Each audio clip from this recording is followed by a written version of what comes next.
Welcome to Books for Success. Today, we're delving into the wisdom within the Odyssey by Homer. The Odyssey, circa 8th century BC, is one of the foundational works of Western literature. The ancient Greek epic chronicles the arduous 10-year journey of hero Odysseus as he strives to return home from the Trojan War. Battling vengeful gods, mythical monsters, and the siren call of temptation, Odysseus's quest is not just for Ithaca, but for identity and meaning in a turbulent world. Before we begin, subscribe and ring the bell for notifications if you want to keep receiving the knowledge of book summaries about health, wealth, love, psychology, and much more. Don't be shy about dropping your book suggestions for us to summarize. Also, you can use this video as an audiobook summary. Let's grow and succeed together. What's in it for me? Embark on an epic journey with an iconic Greek hero. You've likely come across the word Odyssey to describe an extensive, challenging journey. But ever wonder where this term originated? In this summary, we're traveling back to ancient Greece to dive into Homer's epic poem, The Odyssey, an all-time classic of Western literature. The Odyssey follows the journey of Greek war hero Odysseus. After the fall of the city of Troy, Odysseus tries to return to his home of Ithaca. But his tumultuous return journey stretches over a full decade, brimming with mythical beasts and divine encounters. Meanwhile, in Ithaca, Odysseus' loyal wife Penelope battles the advances of persistent suitors. The Odyssey, spread across 24 chapters and 12,110 lines of ancient verse, can be considered a sequel to Homer's other masterpiece, the Iliad, which spotlights the Trojan War. Historical debates swirl around their origin. Were they solely Homer's creation, or part of a larger oral tradition? Whatever the source, their literary brilliance is unquestioned. So let's get into it. Chapter 1: The Long Road Home. Sing to me of the man, Muse, the man of twists and turns.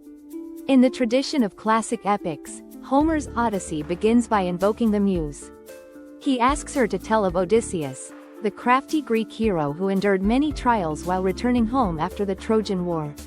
The story begins a decade after the conclusion of the war, when all other Greek warriors apart from Odysseus have made their way safely home. Odysseus, however, is stranded on the distant island of Ogygia, where the nymph Calypso, keen on keeping him as her lover, holds him captive and won't allow him to depart. Finally, the gods rule that Odysseus should be allowed to return home, and they decide to intervene. They send messenger god Hermes to free him from Calypso. Meanwhile, Athena, daughter of Zeus, travels to Odysseus' home of Ithaca disguised as Mentor, an old friend of Odysseus. She wants to encourage Odysseus' son Telemachus to stand up to the unruly scores of suitors courting his mother Penelope, telling him, "Dear child, you'll be no coward nor thoughtless ever again." Emboldened by Athena, Telemachus confronts the suitors, demanding they leave. They stubbornly refuse, so Telemachus decides to set sail in search of his father. Before he departs, however, he visits his father's friends Nestor at Pelos and Menelaus at Sparta. They share fond tales of Odysseus' exploits during the Trojan War and assure Telemachus that his father lives, trapped with Calypso. Meanwhile, Penelope's suitors plot to ambush Telemachus on his return. Penelope is distraught at learning of the attack, but reassured by a dream vision from Athena. The stage is set for Odysseus' long-awaited homecoming. Under the gods' decree that Odysseus may leave Calypso's island, she reluctantly helps him build a raft. She provides supplies, but no crew. But ocean god Poseidon holds a grudge against Odysseus. We'll later learn why, and spitefully wrecks the raft with a storm. Odysseus swims for 2 days until reaching the Phaeacians' island. Phaeacian princess Nausicaa discovers Odysseus collapsed on the shore. She gives him food, drink, and directions to the royal palace. Following her guidance, Odysseus impresses the king and queen with his eloquence and good manners. After properly hosting him, they ask for his story. Odysseus describes being Calypso's prisoner and surviving Poseidon's storm. The Phaeacians promise him safe passage home. Elated, Odysseus begins to recount his painful 10-year journey since his victory in Troy. A major early theme in the Odyssey is the high cost of war. Here, illustrated in the ongoing suffering Odysseus endures in simply attempting to return home from Troy. In his kingdom of Ithaca, order unravels, with over 100 suitors occupying his palace and attempting to win his queen while Odysseus the king is absent. Hospitality and xenia, ritual friendship, prove vital, as Telemachus visits those who had formerly hosted his father. The temperamental Greek gods frequently interfere in human lives, sending omens, dreams, or direct aid. Yet they often quarrel amongst themselves over mortals' fates. While Zeus and Athena favor Odysseus, Poseidon hinders his journey out of vengeance.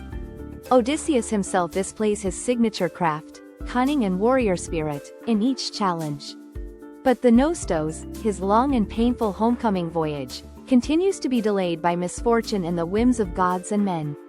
Still, Odysseus perseveres with wit and grit toward Ithaca, eager to return to his beloved Penelope. Chapter 2 Lotus Eaters, Cyclops, and Bags of Wind. After revealing himself to the Phaeacians, Odysseus launches into tales of his epic journey. He regales them with stories of victories and misfortunes, narrow escapes, mystical encounters and journeys to strange, deadly lands. Odysseus describes conquering the Caecones, allies of the Trojans, through a surprise attack. Odysseus and his men plundered the camps and took women captives. But the men's greed led them to linger, allowing the Caecones to rally and slaughter many Greeks. Odysseus escaped by ship with a few men, but once offshore, stormy seas blew them off course. They found themselves on the island of the Lotus Eaters, who offered them an intoxicating honey-sweet fruit to eat. Odysseus' men indulged in this newfound pleasure, but the fruit made them lose all memory and desire to return home. Odysseus had to drag them back to the boats to continue their journey.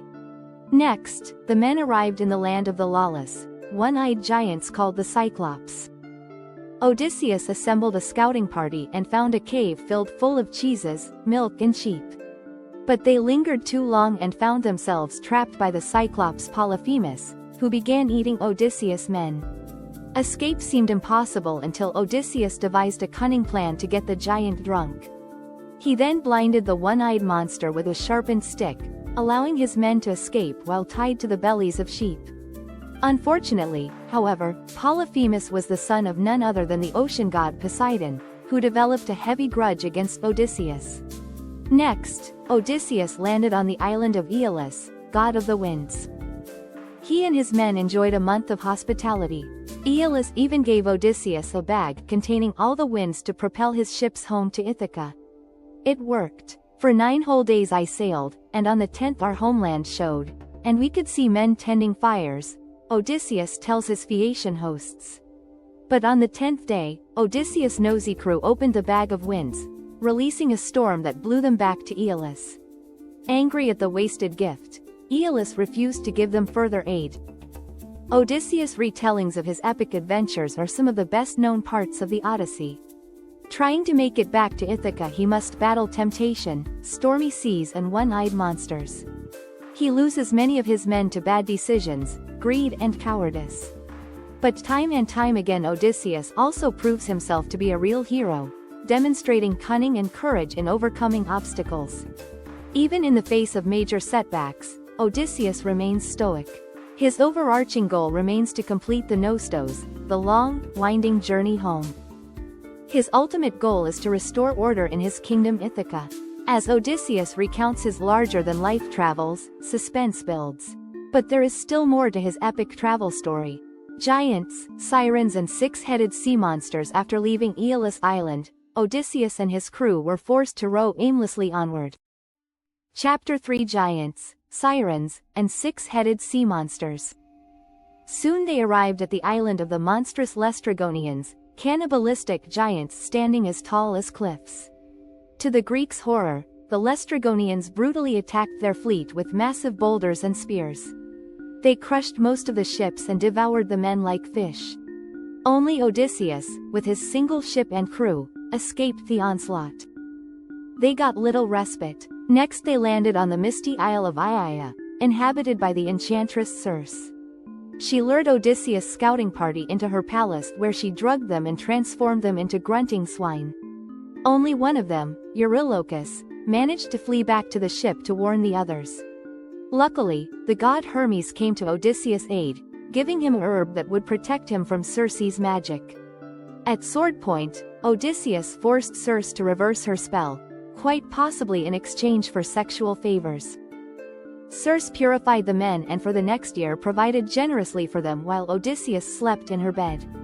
Finally, she instructed him to consult the spirits of Hades, the Greek underworld, to learn what fate lay ahead for him.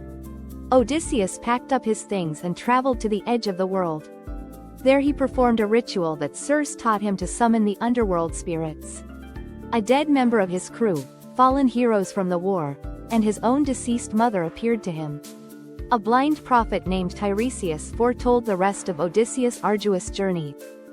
He finished with an important warning about the island of Thrinacia, where Odysseus would soon land.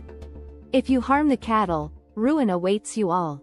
Homeward bound once more, Odysseus and his crew continued their journey.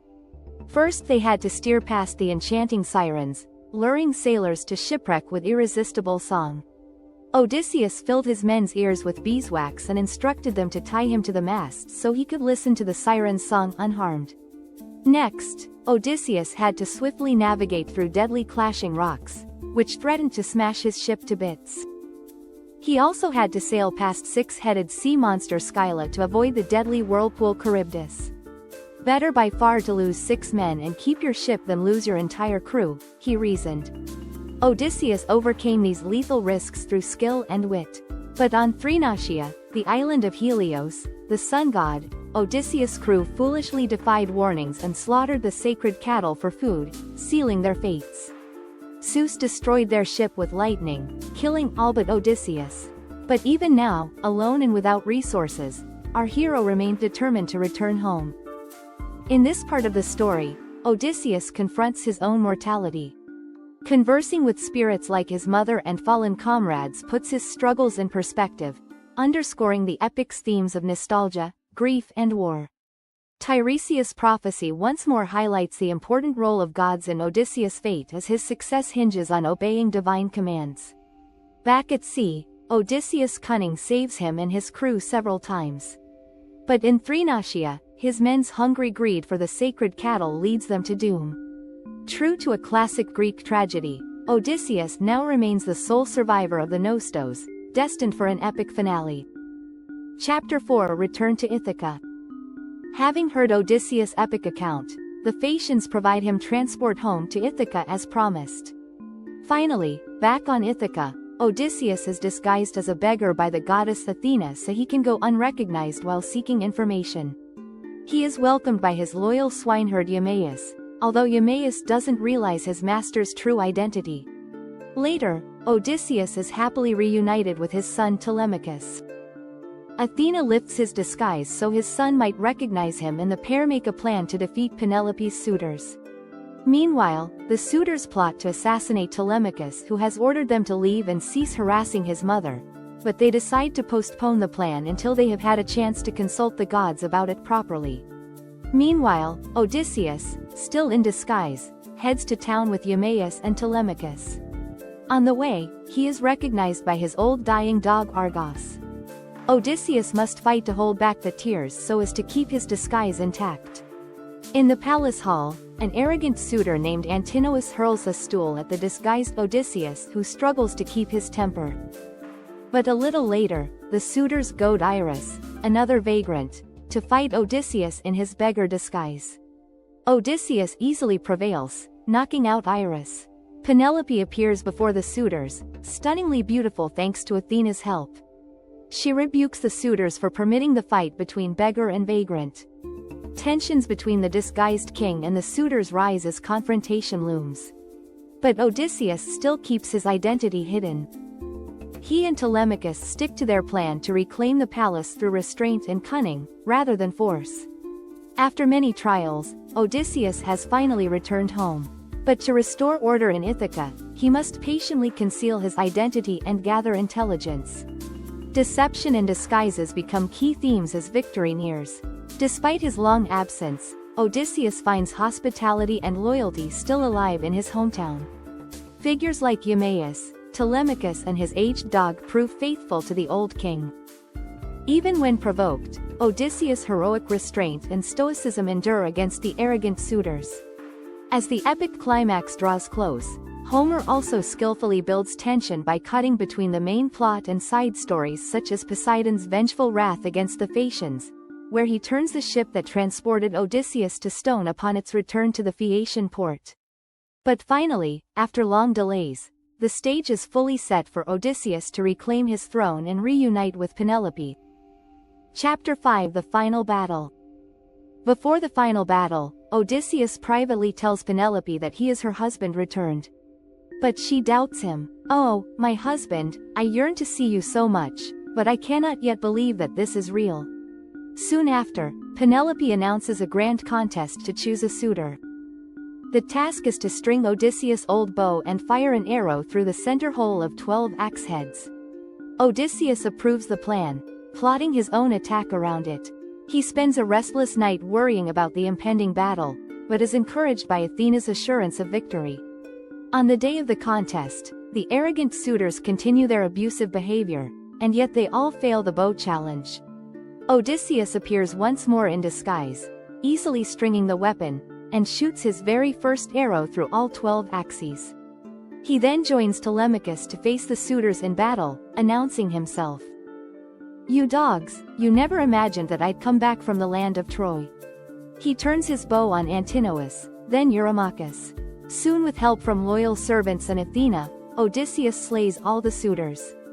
After the bloody victory, Odysseus reveals himself to Penelope, who tests him by asking about their marriage bed, which he crafted from a tree still rooted in the hall.